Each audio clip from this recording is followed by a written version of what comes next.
de España le acaba de ganar al Real Madrid 3-2. El título número 16. 16 vueltas olímpicas en la Supercopa. Evento que arrancó en la década de los 80, que le costó mucho para ganarla, que perdió las primeras 4 finales contra el Madrid, pero hoy llega a 16 triunfos, 16 estrellas. Era la final número 20 contra el Real Madrid en todas las competencias. 12 para el Barcelona, 8 para el Real Madrid. Esta vez fue la Supercopa Blaugrana, la Supercopa del Barcelona.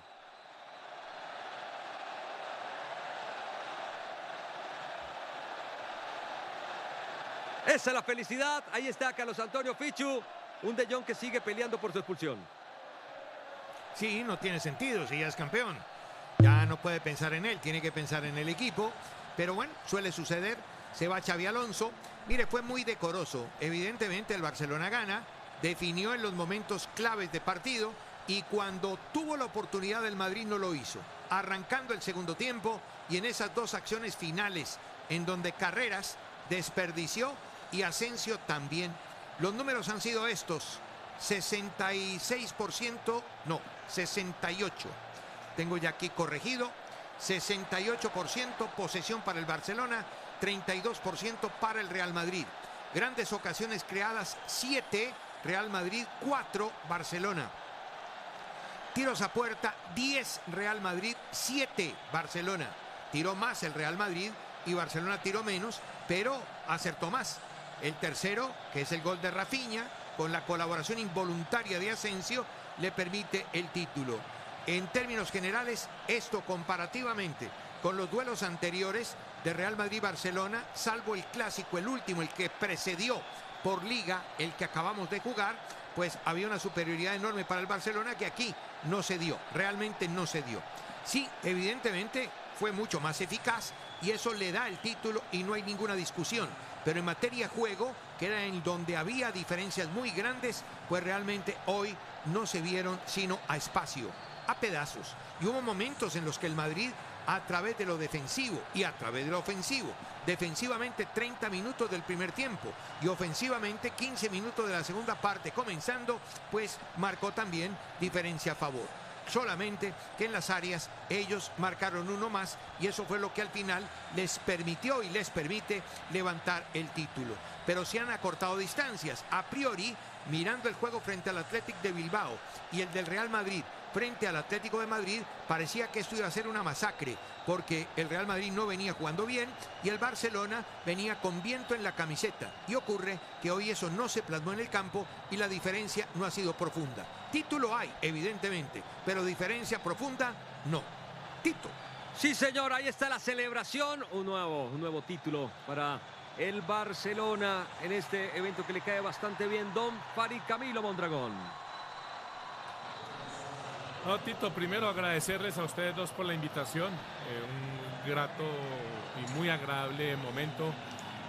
Creo que el Barcelona, que venía como favorito por momento, por estructura de equipo, por fluidez en su juego, termina levantando el título. Creo que del Real Madrid está lejos de lo que por calidad y por plantel tiene, y lo que seguramente Xabi Alonso, Florentino y toda la hinchada madridista pretende y quiere de un equipo, especialmente en lo colectivo. Depende mucho de las individualidades. Defensivamente no es confiable, salvo tener al mejor arquero del mundo. Así que nada, un poco la lógica, entre comillas, si bien no se demostró la carta cabal durante los 90 minutos, un poco la lógica es que el Barcelona llega y está muchísimo mejor. Como equipo, como conjunto, como colectivo. Ya veremos qué va a pasar con Xabi Alonso y con respecto a este semestre, porque está lejos las expectativas que se había generado de su llegada con respecto al rendimiento del equipo. Un abrazo enorme, si Dios quiere nos vemos ya a partir de la próxima semana con nuestra liga y gracias por la invitación. Bueno, nosotros vamos a tener premiación, Carlos Antonio, a tratar de ver cómo celebra el pueblo culé. Y estoy muy de acuerdo con ustedes, ¿no? Yo creo que fue muy digno lo del Real Madrid, teniendo en cuenta que hoy la diferencia futbolística pues parece grande, ¿no? Sí, lo que pasa es que cuando hay títulos de por medio, la única dignidad es el título. Pero desde el punto de vista juego, que es la obligación que que tenemos los analistas, sí, evidentemente la diferencia no fue muy grande. Teniendo en cuenta que ellos tienen un equipo ensamblado, el Madrid no. Que ellos tienen un equipo que tiene con este técnico mucho más tiempo que el Madrid con Xabi Alonso. Y que no tiene los problemas que tiene el Madrid. Mire la defensa con la que terminó el Madrid. Alaba, que jugó creo 6 partidos en la temporada pasada, que es más lo que ha estado por fuera que lo que ha estado en el campo, con Asensio como lateral, con Tchouaméni en el medio, improvisando Arda y Ceballos casi que como volantes de marca. Entonces la cosa no es fácil. Y con Mbappé lesionado, con Mbappé que solamente tenía aire y físico para 15 minutos y de pronto menos. Entonces entiendo que las diferencias son evidentes. Y a eso súmele que han tenido un día más de descanso, eso cuenta, y más en canchas blandas. Ustedes se dieron cuenta cómo los jugadores se resbalaban y caían. Pero aquí hay un evidente hecho, y es que futbolísticamente el Barcelona viene más hecho que el Madrid. Yo no podría juzgar a un equipo solamente desde el ámbito ofensivo. Tengo que juzgarlo desde el ámbito ofensivo y defensivo. Y Barcelona es un flan. Defensivamente es atacable, permeable, fácil también, porque es que es fácil decir que al Madrid lo salva Courtois. Pues a este Barcelona lo salva García. Porque García hoy tuvo intervenciones importantes, como las había tenido en el reciente juego que tuvieron de Liga, en donde pudieron haber perdido en el primer tiempo 4-0. Entonces, aquí hay que mirar todo, no solamente el árbol, sino el bosque. El Barcelona tiene mucho más tiempo de trabajo con su técnico, es un equipo con mayor ensamble, tiene un gran poder de gol distribuido. El Real Madrid tiene poder de gol, pero asignado a 2 o 3 figuras, encabezadas por Mbappé. O sea que ya ahí hay una diferencia. Globalmente tienen un gran poder de ataque. Individualmente ellos tienen un mayor insumo ofensivo que el que tiene el Real Madrid. Pero fuego tienen. Defensivamente se defiende muy mal el Barcelona con todos sus titulares. El Real Madrid se defiende mal, no tan mal como el Barcelona, pero improvisando demasiado por las lesiones de Trent, de Militao, de Carvajal, hoy Rüdiger. Y así sucesivamente. Podemos hacer una lista inmensa de jugadores que han estado por fuera y están por fuera de la formación titular.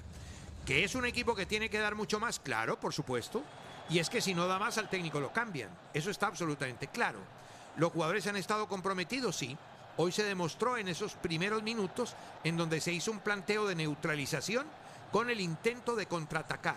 No mucho, sino contraatacar y definir. Otra cosa que no se contraatacó con definición. 2 veces, 2 llegadas, Vinicius y Gonzalo, y se la regalaron al arquero. Ya después vino la jugada de Vinicius, que es una jugada netamente individual, y pone el partido en igualdad. Y a partir de ahí, ya todo lo que ustedes vieron en el remate de los primeros 45. En el segundo tiempo, el Madrid sale mucho mejor y tiene un cuarto de hora en el que recuesta literalmente al rival. Le crea situaciones de arco, la que para el arquero a Vinicius, la que para el arquero a Rodrigo, después la que le vuelve a parar a Vinicius, que saca la mano arriba. En fin, tuvo oportunidades, no liquidó. Luego viene una reacción vigorosa con ataques masivos por derecha de parte del Barcelona, cuando Carreras, que había eliminado a Lamine durante 30 minutos, ya no tuvo la colaboración de Rodrigo, y claro, por ahí fue permeable. Y cuando estaba a punto de solucionar el problema, creo uno, o creería uno, aparece ese gol de Rafinha, que cayendo se impacta, el balón choca contra la espinilla de Asensio y se va arriba, desubicando a Courtois. Claro que tuvo ocasiones y que Courtois fue vital, pero Madrid también tuvo ocasiones y fue vital el cuidapalos rival. En síntesis, hoy hemos tenido un partido con altas y bajas de uno y de otro, y que la diferencia existe, claro, porque tienen 6 meses o un año más de trabajo que el que tiene el Real Madrid. Pero si uno va al fondo de la situación, lo cité antes de comenzar el partido, hay muchos puntos de convergencia en el arquero, en la manera de defenderse, en la manera de llegar al gol. Lo importante es que son atacando. Puede verse un poquito más coral el Barcelona que el Madrid. En posesión de pelota, claro que ellos son mucho más finos. Y en talento individual y técnica individual, ellos pueden tener jugadores con mayor lujo y con mayor recurso técnico. Pero hay unas alternativas en el juego. Cuando no puedes tener la pelota, tienes que poseer al lanzador, al penetrador y al definidor. Jugar al espacio, velocidad, contraataque. Y el Real Madrid durante mucho tiempo se hizo muy fuerte sin la pelota, esperando, contraatacando, juego directo, pelota al vacío por la velocidad de Rodrigo, de Vinicius y del mismo Mbappé. Entonces no es tanta la diferencia como realmente sí se había visto en la época de Carleto, en la última época de Carleto, que sí se diferenció el Barcelona del Madrid en mucho. Ahora no se diferencian tanto. En el clásico pasado ganó muy bien el Madrid y hoy ganan apretado los del Barcelona. Salud, buen provecho. Sí, señor, ahí estaban los presidentes, Carlos, unas relaciones rotas, ¿no? Dicen que se saludaron muy bien, obviamente los dos presidentes, las dos delegaciones, pero que las relaciones entre el Madrid y el Barça están rotas. Sí, están rotas a raíz de lo de la Superliga, porque pues Laporta entendió que la única manera de competir en Champions era arrimársele a Ceferín, ¿no? Y se le arrimó a Ceferín, a ver si le dan una manito. Y claro, lo soltó al Real Madrid, porque los que sostenían la Supercopa, que la Superliga, estoy hablando de la Superliga, los que sostenían la Superliga eran ellos dos, ¿no? Barcelona y Real Madrid. Entonces considera Florentino que Laporta lo traicionó, y en el fondo sí, claro que lo traicionó. Pero aparte de eso está el asunto Negreira, que es un asunto que tiene muy separadas a las dos instituciones, porque pues nadie se explica cómo impunemente durante 17, 18 años el Barcelona le pagó al vicepresidente de la Comisión de Árbitros de la Real Federación Española 8 millones de euros, probado en los tribunales. Falta simplemente sentencia, a ver qué pasa. Y desde el punto de vista deportivo, como todo el mundo sabe, en otros países eso genera pérdida de títulos y descenso. En España, al parecer no, y los amnistiarán, como por aquí, con los políticos. Bueno, señoras y señores, ahí están los árbitros. El arbitraje, hay por ahí, sabe que me gusta meterme a los chats, están debatiendo, ¿no? Básicamente hay una tarjeta que piden, que pudo ser roja para Asensio, y en el empate, en el 2-2. ¿Cuándo? ¿En qué partido? ¿En este? En este. Le estoy diciendo los temas de conversación, ¿sí? ¿no? Puede ser. Y lo otro correcto. que dicen es que hay una falta de Bellingham antes de que se lance el tiro de esquina para el 2-2, ¿no? Son pequeños detalles que nos quedan allí, pero perfecto. así grandes. ¿Y grandes. ese es un WhatsApp culé o qué? Sí, un poquito de todo hay, ¿no? Sí, bueno, correcto, está bien. Y seguramente hubo 3 penaltis y 4 actuaciones arbitrales negativas contra ellas. Pero la verdad, recuérdenles ahí no pasó, que hay un personaje de apellido Negreira que les empaña sus títulos durante muchos años. Le iba a decir algo que pasé por alto y no lo puedo pasar por alto. Y es que para mí Xabi Alonso se equivoca sacando a Vini. No debió sacar a Vini. Vini debió permanecer en el campo. Era el mejor partido de Vinicius después de una sequía de 1537 minutos. Lo había destrozado a Koundé. Lo destrozó. Lo hizo pasar una vergüenza metiéndole esa pelota por entre las piernas. Bueno, Cubarsí es normal que defienda mal, pero García, por ejemplo, que es un defensa muy confiable, no pudo llegar tampoco a esa pelota. Y no fue una, fueron varias. Y cuando él ya había entonado, cuando había pasado, ¿no?, el aire por su camiseta, el técnico decide reemplazar. Yo la verdad, hay cosas que no entiendo, ni de uno ni de otro. Bueno, ahí está el grandísimo una bandejita que mañana va a servir para poner unos vasos y ya está. Sí, obviamente para el Madrid esto es muy poco. Esto no suma para el Madrid, hay que ganar siempre, ¿no? Siempre hay que ganar, y más cuando está al frente del Barcelona, definitivamente. Pero, Carlos, si se hubiera dado una goleada a favor del Barça, estoy seguro que Xavi, o Xabi Alonso, como le dicen los vascos, no llega. A lo mejor termina abruptamente su participación al frente del Real Madrid, ¿no? No, de acuerdo. Es que son las formas. Sí, evidentemente, en las finales lo único que vale es ganarlas y el título. Pero yo entiendo que esa es la afirmación general. Y cuando digo eso vale, es porque para la mayoría vale. Para mí, eso vale, pero vale el juego y las formas. Y hoy las formas son formas igualadas, cada uno en su estilo. Por lo tanto, sí, se puede hablar desde el juego de dignidad, desde el éxito y desde los números. El guarismo final no, porque se pierde el partido, pero desde el juego sí. Y eso de pronto le da mucho más tiempo a Xavi. Es que, a ver, ¿cuánto lleva? Lleva un semestre y un pedazo. Y los títulos no se definen, salvo en el mes de enero. Los títulos en Europa se definen entre marzo, abril y mayo. Champions termina el 31 de mayo. En abril, después de Semana Santa, es cuando empiezan a jugarse los cuartos. Y ahí es cuando realmente se define la Champions. Y la Liga se define cuando estemos un poquito más adelante. En este momento no hay campeón. En este momento hay líder, que es distinto. Bueno, el MVP, el jugador más valioso del partido, Rafinha, con el doblete. Definitivamente ha sido una gran Supercopa para Rafinha. Y le dieron un premio especial al mejor, es que no, la palabra en español todavía no está aprobada, pero bueno, asistidor, pongámoslo entre comillas, que es obviamente el gran Pedri, ¿no? Que llegó a 7 asistencias en la temporada. Qué jugador, ¿no? Mire con Araújo. Este Laporte es un vendedor de humo, ¿no? Y le están haciendo le están haciendo una campaña tenaz, yo. No es de tus preferidos directivos. Tiene una oposición enorme para la próxima asamblea, enorme. Y muy fuerte, muy fuerte. Tiene una oposición que además se ha aliado con Messi. Porque usted sabe muy bien la manera como a Messi lo maltrató el señor Laporte. Sí, señor. Bueno, traen la Supercopa, el primer título que entrega el fútbol español en el año 2026. Señoras y señores, arriba Barcelona. Gracias, señor. Barcelona campeón. Barcelona.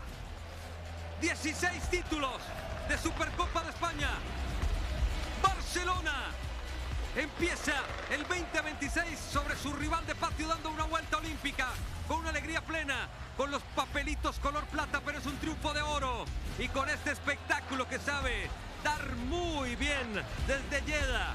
Esta organización es la 7ª ocasión en que se realiza en formato cuadrangular y es la 4ª ocasión, en realidad la 4ª ocasión que logra levantar el Barcelona este título. Señoras y señores, muchas gracias.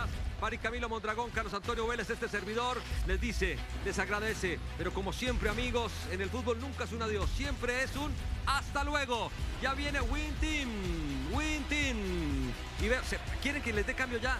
Bueno, ya adelantamos. Salo quiere ya. Usted es la que manda, Salo. Si los demás no quieren, sí. Salo sí quiere. Señoras y señores, al aire mentiras. Está toda una banda maravillosa que vienen a gozarse la tarde con todos ustedes. Chao.